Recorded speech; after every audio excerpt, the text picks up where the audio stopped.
Welcome, everyone, to the Soul of the Everyman on the ArtistFirst Radio Network. All past broadcasts are podcasts. Find them at artistfirst.com. Please send your questions and comments to dj@artistfirst.com. Now, ladies and gentlemen, here they are, Michael and Margaret Lyons. And thank you very much, Z-Man, and I am Michael Lyons. Yes, he is. Oh, that's nice. And I'm Margaret. And we are coming to you from the Silky Zone.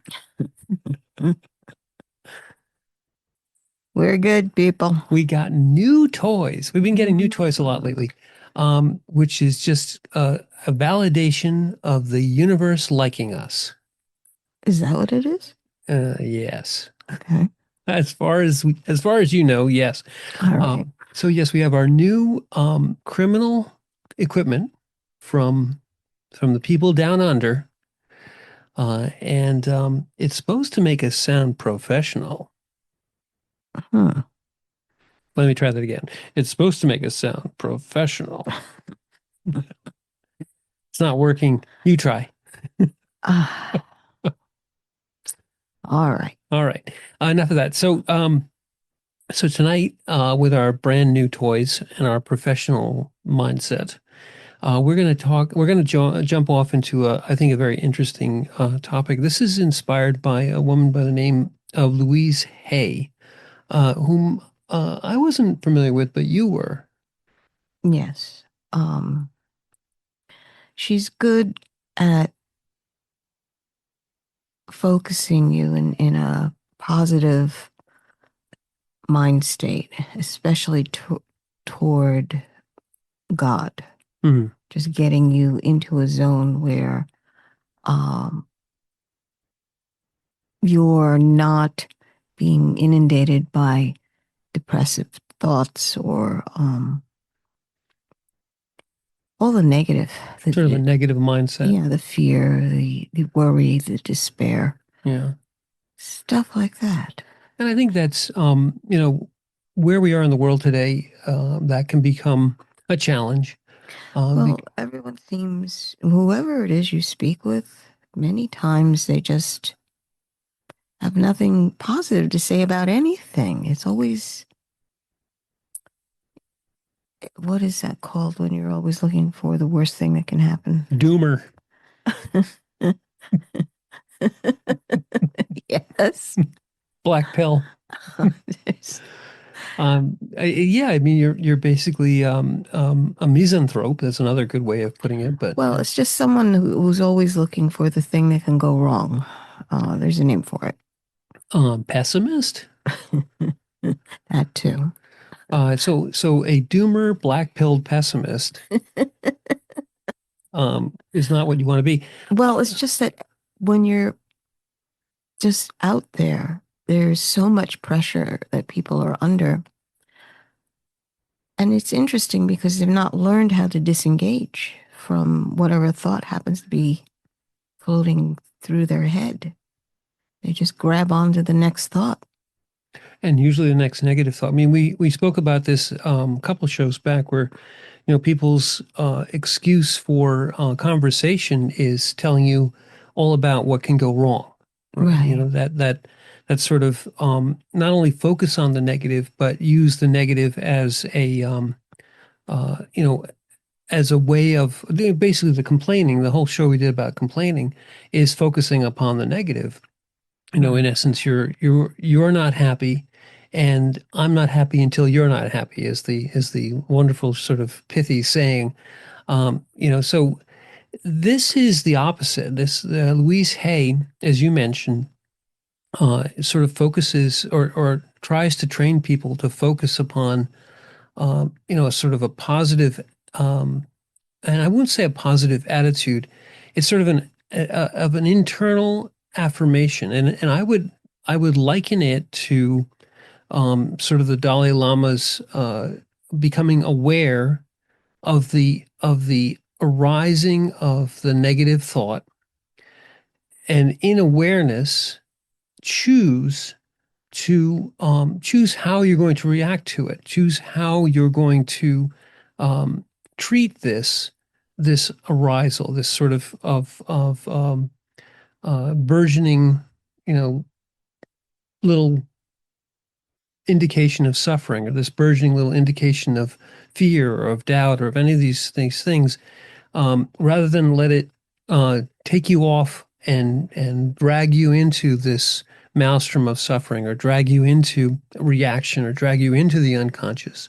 Because part of the way that these pain body, these ego forms, subtly trying to distract you and get you to feed them, is by making themselves seem very important and very urgent and very sort of existential. Do this or you're going to die. Do this or something really, really bad's going to happen. And so the subconscious, or the sort of the armor that Louise Hay is trying to give people, is to begin your day, in essence, not programming yourself, but sort of charging yourself, giving yourself a sort of let's say, startup instructions. If I was talking about how a machine comes up, you tell a machine, well, this is how you're going to deal with these particular things, whether they're there or not at the very moment. So when the event occurs, it's got something that's designed to handle it, or at least designed to initially not let it become out of control. Go ahead. I'm sorry. Yeah, no. The people have always been trained to look for the thing that could go wrong so that they can take care of it. So things can stay on track, if you would, if you've got some general plan. But it becomes a default mindset where you're always going to that thought pattern of, well, what else can go wrong? Mm-hmm. They walk into any situation and they only look for what can go wrong. Everything seems good. Makes me nervous. Instead of observing what's actually happening. Right. It's a detachment to results. Maybe that's the best way to put it. That's a mindset that a lot of mindfulness teachers point to. Detaching from the result, because usually focusing on what could go wrong is because you don't want the result to be bad. Right. So detaching from it allows you the freedom to observe what is unfolding in the moment, who you're with, what the situation is, time and place, and just to be present to observe everything. Then you're capable at that point, from a point of peacefulness. You're just observing. There's no emotional charge, or you try not to have an emotional charge. In other words, you're looking at something and you're like, oh, it should have gone this way, but it didn't. Well, I'm so stupid because I didn't see that. Right. That's a judgment viewpoint. You're doing it out of judging that you are incapable, or you're foolish, or you're stupid, or you're dense, or whatever you want to call it. And you see all the negative that comes up instead of what just happened. And it's not a matter of whether or not you are in control, because all those judgments, the foundation of them is whether or not you're in control of that moment. And I think that's one of the foundational keys of realization, that you're not in control of that moment. You're just there to observe it, and manage it to the best of your ability. In other words, if it's just you and only you that you're responsible for, or that needs to do something, then you can decide whether or not to execute it, whatever this task is, or not. But if it's someone is in danger of hurting themselves, usually, especially if it's someone who's younger and you being the adult, it falls upon you to do something about it. So it's that analysis of being able to look at this moment and say, can I do that, or should I do that in this moment? There are so many situations. If the child is about to do something dangerous, but mom's right there and she sees it, she's close enough, or dad is close enough to intercept. You can evaluate it and see whether or not you should take a step or not. And that's just seconds, honestly. Well, I mean, let me back up, because I think there's a lot of things that you kind of put on the table there, and they're all good things. The first thing, the detachment from outcome. You're cultivating that detachment from outcome, because if you are attached to the outcome, the opposite of that is that you're attached to the outcome, that you're kind of identifying yourself with the outcome. You are encouraging, or rather inculcating, this idea, the illusion that you have control over the outcome.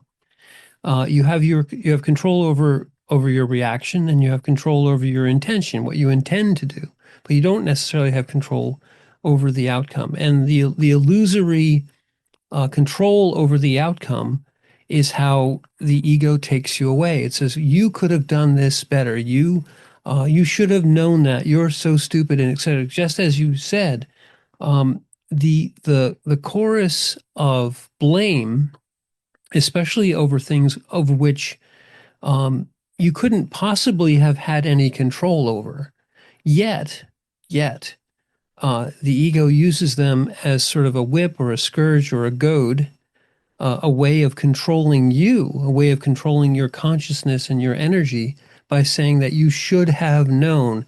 You're supposed to have been scanning for that. You're supposed to have been wary for that. You should have been prepared for whatever the outcome was. And the fact that you didn't prepare, and that you didn't anticipate, and that you were slightly inattentive or momentarily distracted, that's all on you. You are responsible for everything in the universe that's around you. And even the things that you couldn't possibly have known about. Now, those certainly, you don't live your life in this sort of devil may care, I'm not responsible for anything. Everything that happens is not my fault. You are a being, and you have there are consequences to your actions. If you do something which harms another, you are responsible. But and that's the thin edge of the wedge, if you will. That's the thin edge of the knife that the ego uses, is that it twists that, and saying that everything that happens even remotely nearby you, as well as things which are just circumstances, completely, the universe just happens to have this in store for you, becomes, you should have done X, Y, Z, anything to know that this was going to happen. And so the idea that you're that whatever events occur should have been foreseen, or should have been prepared for. You should have had this prescience, this foreknowledge, or this anticipation. So there you are, literally in every situation, no matter how halcyon, no matter how wonderful it may appear to be, you're supposed to be on your toes, ready and alert, and taking responsibility for anything that could go wrong. So you're never in a place of being. You're never in a place of now. You're always in in this case, the future, and in the not now, anticipating horribleness. So that's the second thing. And then just the third thing is this terrible sort of triangle of responsibility, where you are supposed to be responsible for everything around you. You're supposed to have control over everything around you, and therefore anything and everything that could possibly occur is your fault. Right. The blame the responsibility, control, blame triangle in which you never get to be in the state of being. Anything that goes right is just by chance and you got lucky, and everything that goes wrong, including anything that is remotely close to you, or that you could have possibly prevented had you done this thing 3 years ago, is your fault, and therefore feeds this insatiable ego, this ego fragment, this pain body that literally says that your existence is to make sure that nothing ever goes wrong and Right. that every eventuality is considered. Right. It's a mind cage. It's a mind cage, yes. You're not allowed to open the door and step out and just be free of the limitations of that cage. You're supposed to stay in there and do exactly what these container walls are telling you. And it's interesting to me because we start out looking for those walls to be able to define our space, because it's so scary when you have absolute freedom, but you don't even know where to stop. But then people have a tendency to want to just continually use that cage, or that that structure that they were introduced to. And eventually you do outgrow that structure. That's why it becomes a cage. You're supposed to learn foundationally so that you could step out of the cage and continue with your experience in a greater world, right, or a greater environment. I mean, you have, like you say, in the beginning, you need structure, Mm-hmm. and you need a sort of I hesitate to call it, because today these words have taken on such pejorative, but this sort of safe space. But you need a training space. You need a place where you are instructed on and given skills that'll allow you to cope with the vicissitudes of the universe, that allow you to develop your strength and develop your abilities and develop your powers. So yes, initially, and that we could call that childhood. Your childhood is a period of time when you're supposed to learn beinghood. You're supposed to learn your skills. You're supposed to train yourself to be an adult. But it's oftentimes, rather than that, it's merely a place where you're infected, if you will, or at least not infected, but your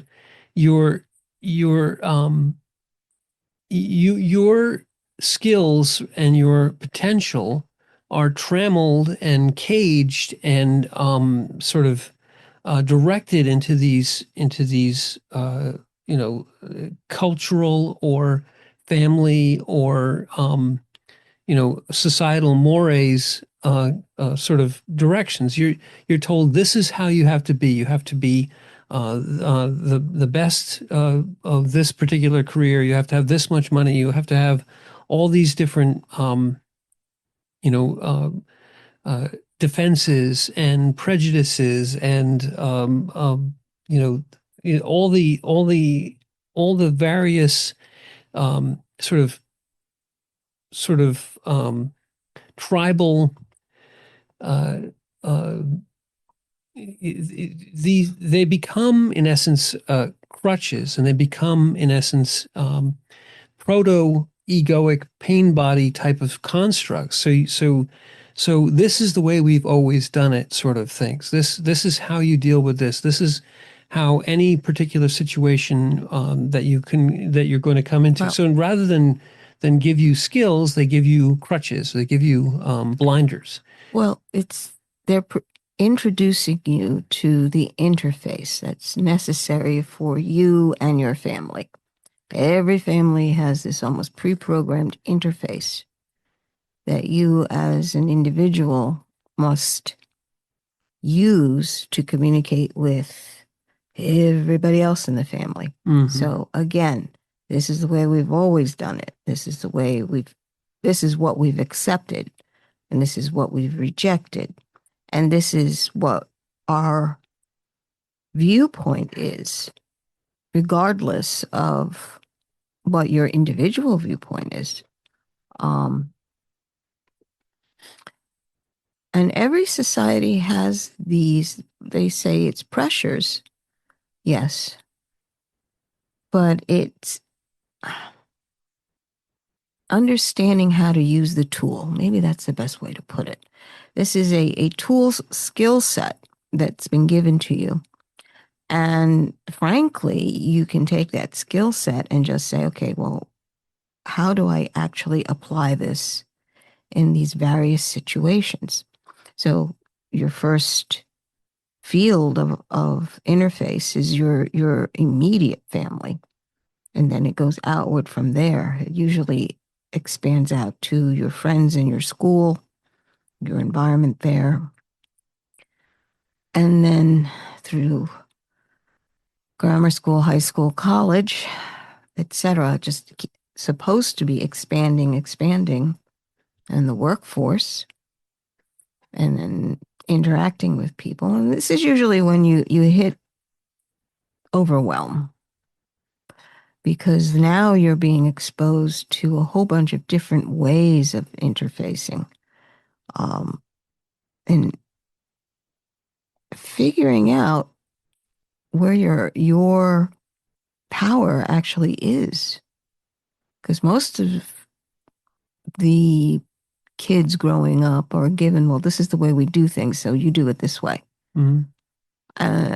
Regardless of if it's family or culture or society or school and eventually work.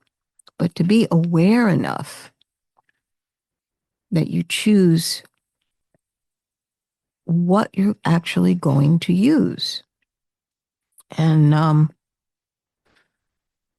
I can honestly say I don't know a lot of people who are capable of doing that. Even now, even when they're adults, they have a tendency to default.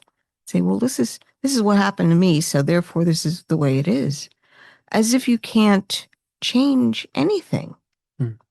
This was what was downloaded to me, so this is how I operate. It's like, well, okay, can you upgrade?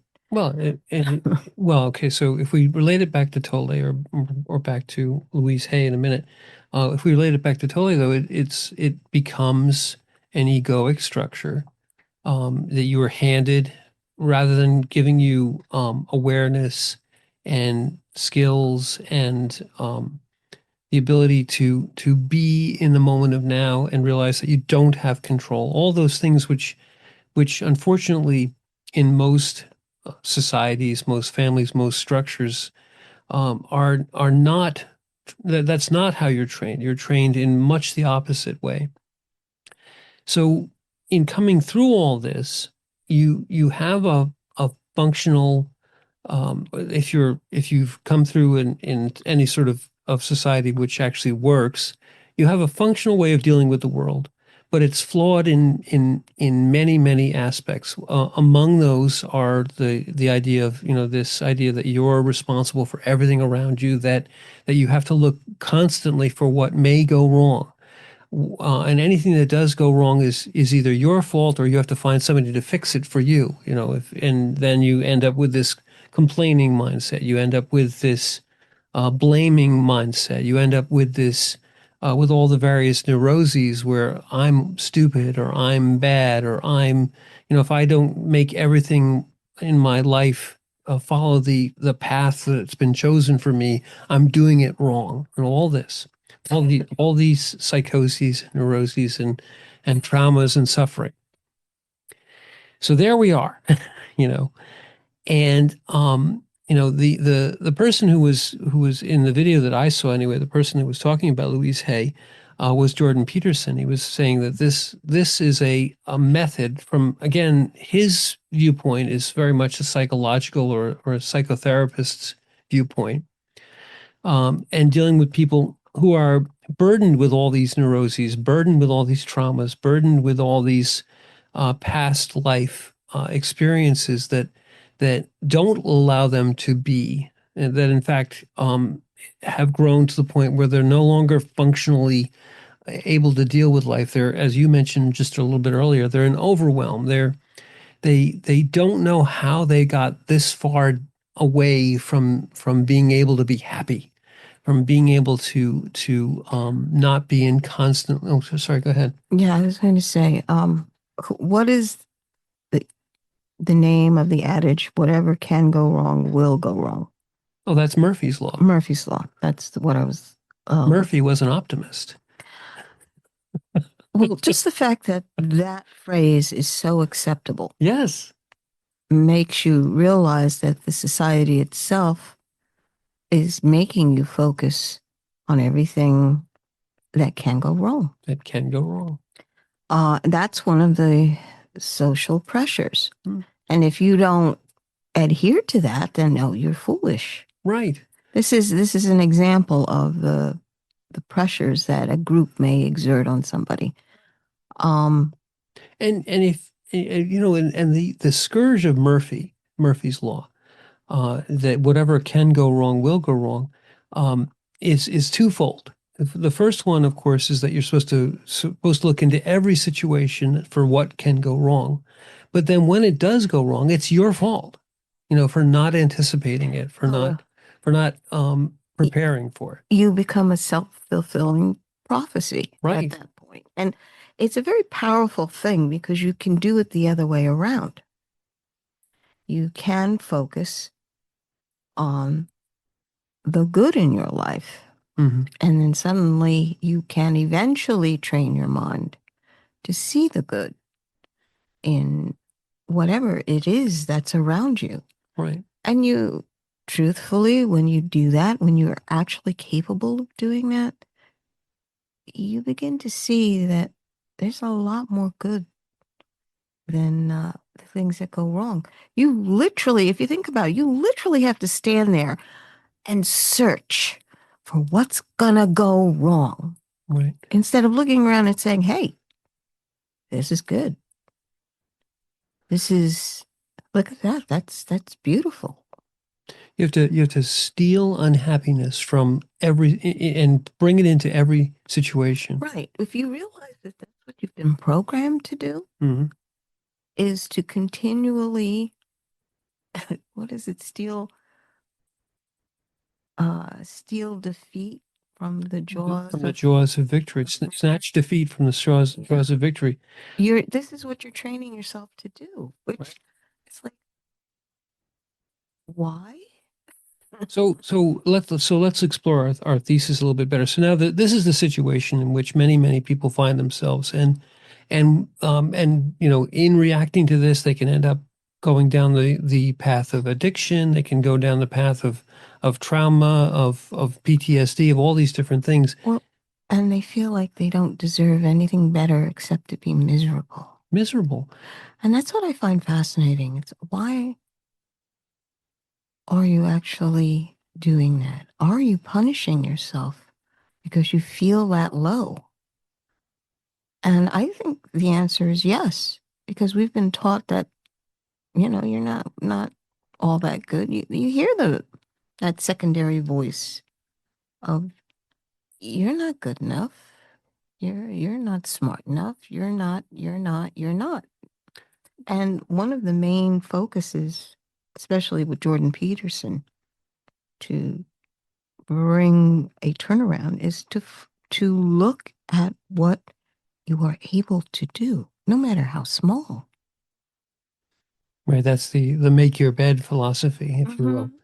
Mm-hmm. So Peterson, you know, in bringing, you know, sort of espousing his philosophy, brings in Louise Hay, and he uses her affirmation, and we're gonna use the quote, or rather, it's actually a prayer, and that's that Louise's focus is, as you mentioned in the beginning of the show, a focus of bringing people's eyes up, bringing people's awareness towards their greatest, their highest good, their highest purpose. And people can call that God, to the extent that that is true. It's source, it's God, it's your highest good, it's your highest purpose. But rather than get bogged down in the terminology, she just says the highest good. So would you do her quote? This is her. This is now the idea is to do this every day as your first action of the day. Well, okay, let me set it up. The idea is that you've been through sleep or through the night, whether or not you slept. But the idea is when you turn your thoughts to the day and the dawn, and you're coming into consciousness in that moment, you actually have the ability to choose where your road will be for that day. You're setting the tone for your day. Thank you. And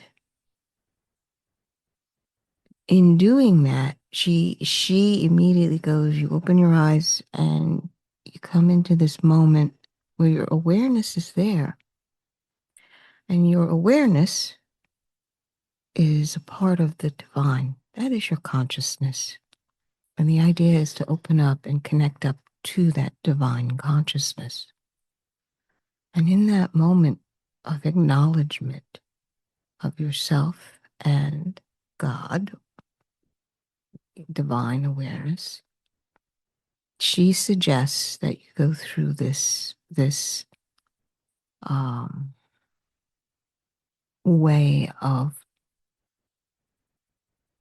presenting your consciousness and aligning it with the divine. It starts, all is well. Everything is working out for my highest good. And you could hear the different levels, okay, protests, but concentrate on these words. All is well. Everything is working out for my highest good. Out of each experience that I go through, only good will come to me. I am safe. I am protected. I am loved. And this sets the foundation of your mind for your day. Understanding that the moment your eyes are open, that's great. All is well. You woke up on this side of, here you are. On this side of the grass. Mm-hmm.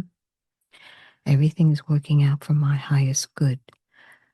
No matter the nonsense that may be running around you, the mayhem, you hold that goodness within you. And when you hold that goodness, you realize that you can share this with whoever is around you. And I can say that from experience because I used to wake up in the cancer wards, pediatric cancer wards, and the madness that can go on from moment to moment is phenomenal. Emergencies at the drop of a hat, someone getting super bad news. But you sit and you go, okay, right now, it's all good. All is well. We're working. And you look and realize that holding that center of goodness, knowing that you are present, you'll be able to share that with all those that are around you, and you will not be shaken. You will not be driven down the course of depression and all the bad that can happen, because I assure you, every doctor on that ward only speaks by way of Murphy. And they've been trained to do that. Yes, I understand that, but you have to train yourself to observe it as a piece of information and not the inevitable. So again, some really good things there, but I wanted to stop right there before you go past that. The world speaks in the tones of Murphy. Every doctor, every insurance agent, every lawyer, everybody. And this is your, as you just said, this is your it's a form of armor against that, because the everything is working out for my highest good is the anathema, is the dart in the heart of Murphy. Because Murphy says everything what can go wrong will go wrong. That isn't even a may go wrong. It's will. It's a promise. It's a guarantee. If it can go wrong, it's going to go wrong. And with that kind of conviction, Right. You will only see the negative. And I can't tell you how many parents went down that road. Yeah. And how many parents have lost their children in this way. They had not given their child space to hope and grow and be validated as a living, breathing, developing human being. And being in the moment, teaching them how to see something greater than themselves. In that moment, yes, you have to dedicate yourself to something like that, because you're working for the highest good in that moment. But let me say this. You don't have to, and most people aren't in that dire of a situation.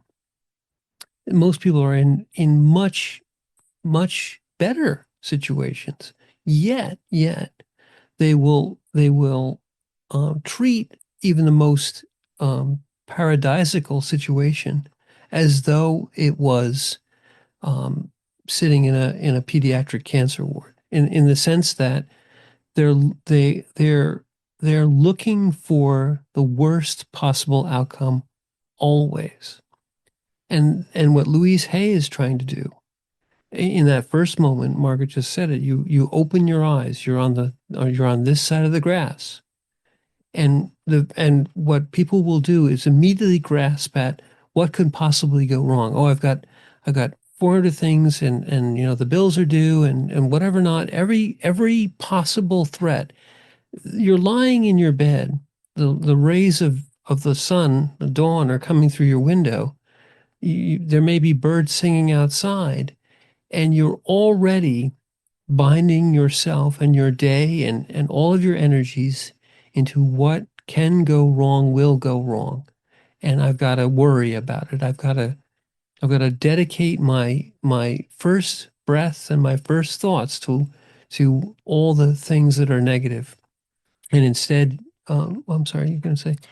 Just that there's a whole generation of people that have been taught that worrying about it means that you really love somebody. The more you worry, the greater your love. There's a whole generation of people that feel that way. Well, true, but even that, that maybe has some, some justification. Who knows? But in fact, even not somebody, just what can go wrong, and rather than do that, to take this moment and literally say the first three words of that prayer, because it is a prayer, all is well. Literally all is well. Regardless of anything, it sets a tone. It sets the first chord is positive. The first chord is not Murphy. It's the anti-Murphy. All is well. Not everything that can go wrong will go wrong. All is well. And then, yes, and then maybe the next breath you take in, there's a lot of things going on. I've got all these worries and concerns. I don't know what's going to happen next. So there's this fear of the future. This second phrase deals with that fear of the future. It literally says everything I know about, everything, and everything I don't know about, because everything encompasses the unknown as well. Everything is working out for my highest good. Now, here's a subtle point, Ma, which I think people need to understand. Your highest good isn't that everything's going to work out the way you think it's going to work out.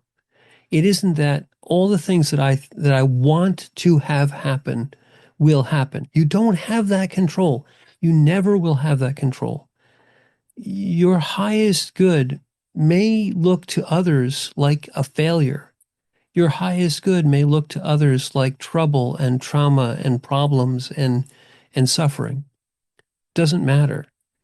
If you accept that in the moment of now, everything that's going on, what you know about and all the things you don't know about and you have no control over, is still working out for your highest good. It says that there's a higher purpose. There's an experiential being here. There's a beyond the physical and beyond the little me, the little I.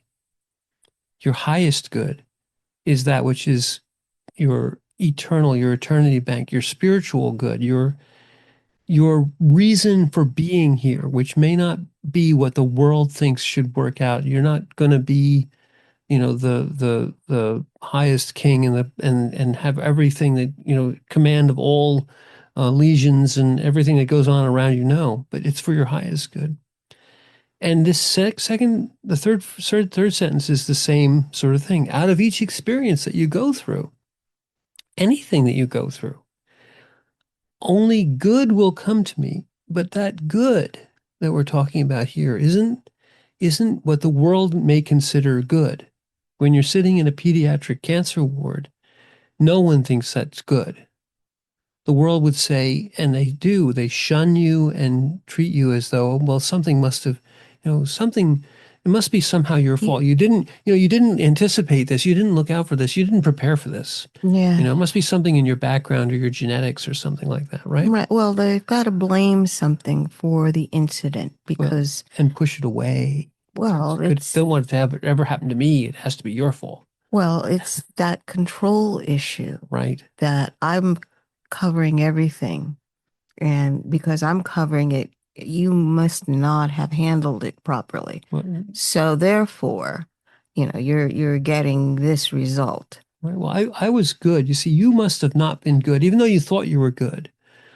See, I've done all the right things, so therefore it's never going to happen to me. Because it happened to you, you probably deserved it for some reason. Somehow you brought this on yourself. That's the idea of control. Right. And you sit there and you're like, no, honey. Right. That's the why me versus the why not you. Well, it's believing, because it's too scary for them to believe that they could possibly be out of control to the point where they're going to lose their little ones, right? Their children. What do you mean I'm going to lose my kid? No way. I have this, I have that. I take all these vitamins. I make sure that they eat properly. Right. No. That's this. You must have done something. Right. Or, you probably let them eat junk food or something. That's why it happened. Or you've exposed them to the sun and some radical thing came and. Right. You could have prevented that by putting more sunblock on them. Right. Or it's amazing because people speak to you from these preconceived judgments.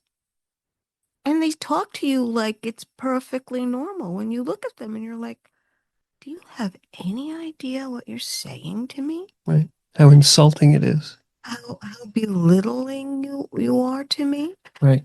And then you're offering me sympathy? Not compassion. No, because they've never really hit bottom.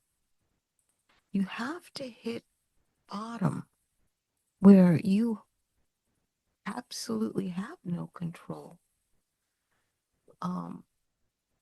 You're taking your lumps at this point. The only control you have is whether or not you're going to get up again. Mm.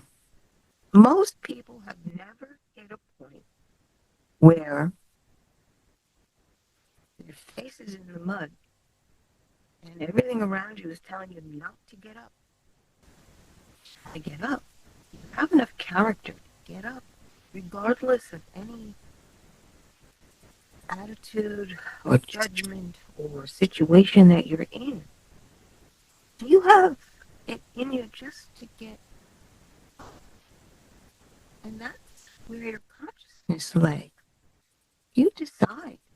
Because in that moment, you decide whether or not you're defeated or you're going to try again. You could rest in between, but you decide. So if you decide you're not going to get up and you're defeated, then you've decided that you have lost. Dare I say it? You've named yourself a loser. You have named yourself a loser. Well, true. Oh, But no, I'm just saying, but this is what the second or this third portion of this, of Louise Hay's prayer says, is out of each experience, only good will come to me. It doesn't mean, in what you just said, is that you don't have the luxury of um of determining the outcome. That's what this phrase would, the opposite of this phrase would be, that out of every experience it'll come out the way I want it to. And that's not what this means. It's out of every experience, which may end up with you, as you said, your face in the mud. It's a wonderful analogy, or a wonderful picture. You, from the world's point of view, you not only lost, but you should give up. And as you mentioned in the cancer awards, but you'll hear it in every endeavor, in every business endeavor where you suddenly have a huge reversal of fortune. There'll be those who literally said, "Oh, you did everything you could. You should give up." You'll get this advice from the most well-meaning people, because what they're basically saying is that they can't imagine somebody trying again after this level of defeat. In fact, they feel uncomfortable if you say, "I'm going to continue to go on." You're like, "But you're being a fool. Don't you understand? You can never win." Right. We all die. Yes, And I understand that. you don't, yes. And the thing that scares them the most is when you say, "I don't care. I'm going to try anyway." Well, I don't care about your judgment, but what I do care about is life. Right. So am I fulfilling life at this point? Or in our case, is our child fulfilling his life at this point? Because it doesn't matter what I want or I feel. At that point, you've placed this soul that you love dearly, who's a part of your heart, way in front of anything you are going through. So you realize that you're not going to burden another soul, especially his, with the sorrow you're feeling, because you see him dying slowly. And it's not an easy place to be. The only way we got through it is allowing that divine touch to come through and fortify you so that you may become a vehicle for the good that this child is to experience. And the good in that moment is living his life the best way he knows how. And it's little things, people. It's not the big things like, oh, let's go to Disney World, or, it's understanding that every moment that's in front of you is an opportunity to participate fully and celebrate life. You can do it in this moment, because the next moment you may not be able to. You only have this moment, and this moment unfolds in front of you, and you decide, do I participate or not? Do I get up again or not? Moment to moment. And in that moment, you decide, as Chris did. Chris decided he was going to be a hero in the strife. So every decision he made was a heroic one. So choosing that there is a greater plan that he didn't understand, and trusting that, that's what he did. Absolutely. But to relate it a little bit further away from something so existential. Okay. That was Sorry. no. I mean, it's all good because, but most people don't have that experience. However, this level of existential experience, it translates right down into the most mundane things. So, and when Peterson is talking about, when Louise Hay is talking about this all is well and everything's working out for the highest good, it does work. It does work, and it will work in these existential experiences. And it's even more essential to have it at that moment, in the sense that you have that everything is focused. Everything is more urgent. But even in the everyday experiences of your life, when you're looking for all the negative and you're being told that everything that can go wrong will go wrong, and you're being told that no matter what, if you've been defeated in something, which is what you said before, and that defeat, you're encouraged to in essence say, well, you should just give up. You should just let that define you. And in cancer wards, that's what they want to do. They want the disease to define you.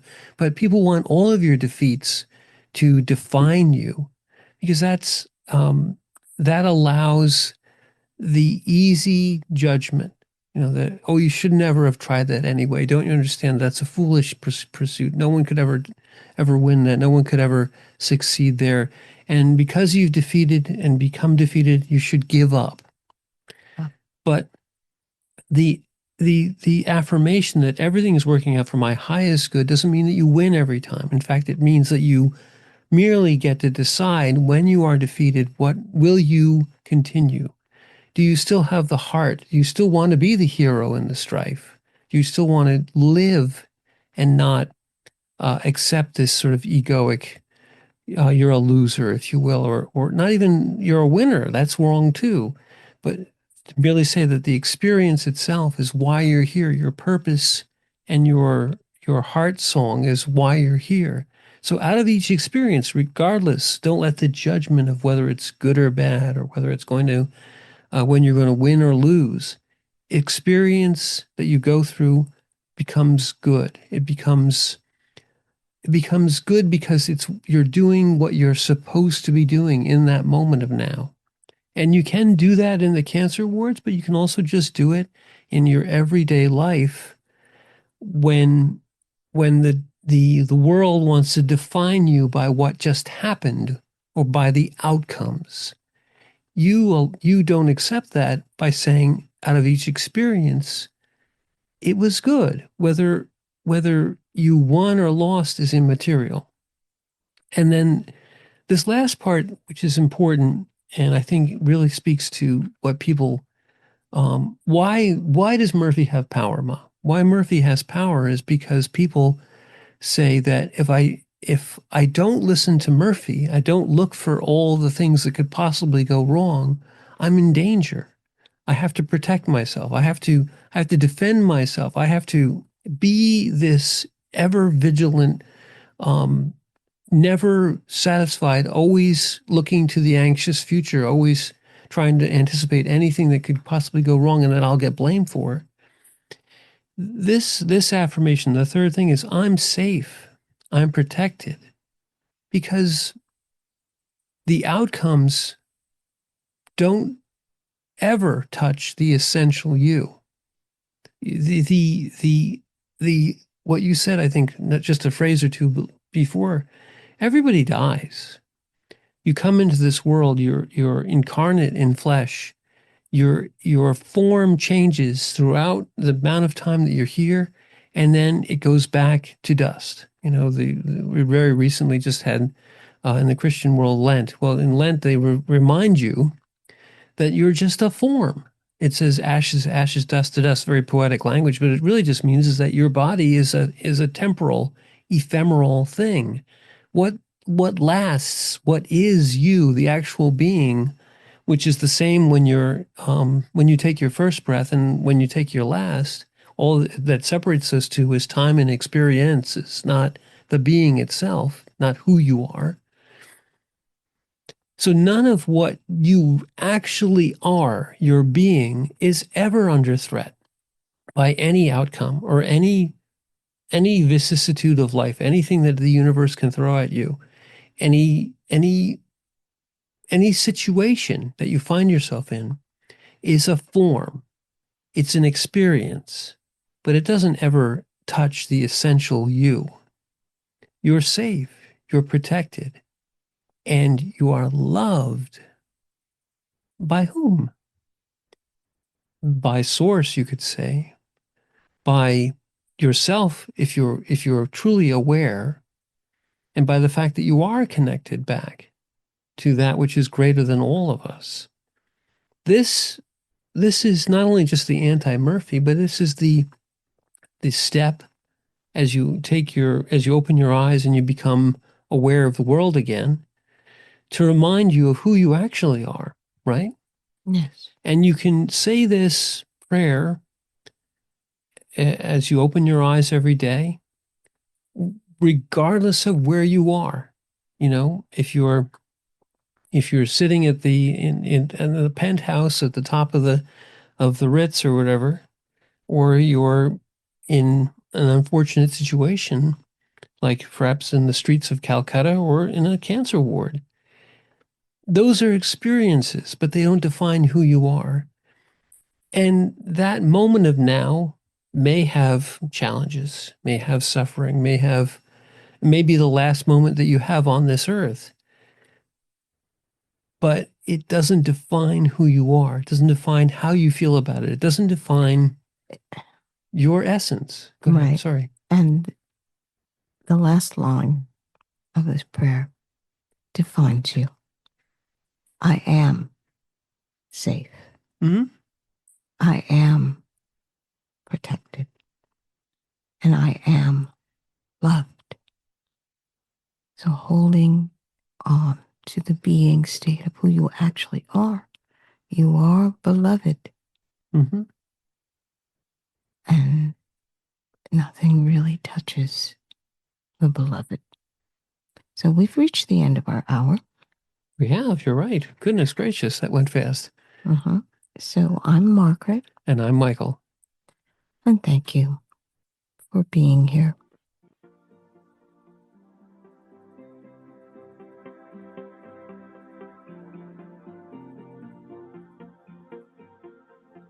Oh.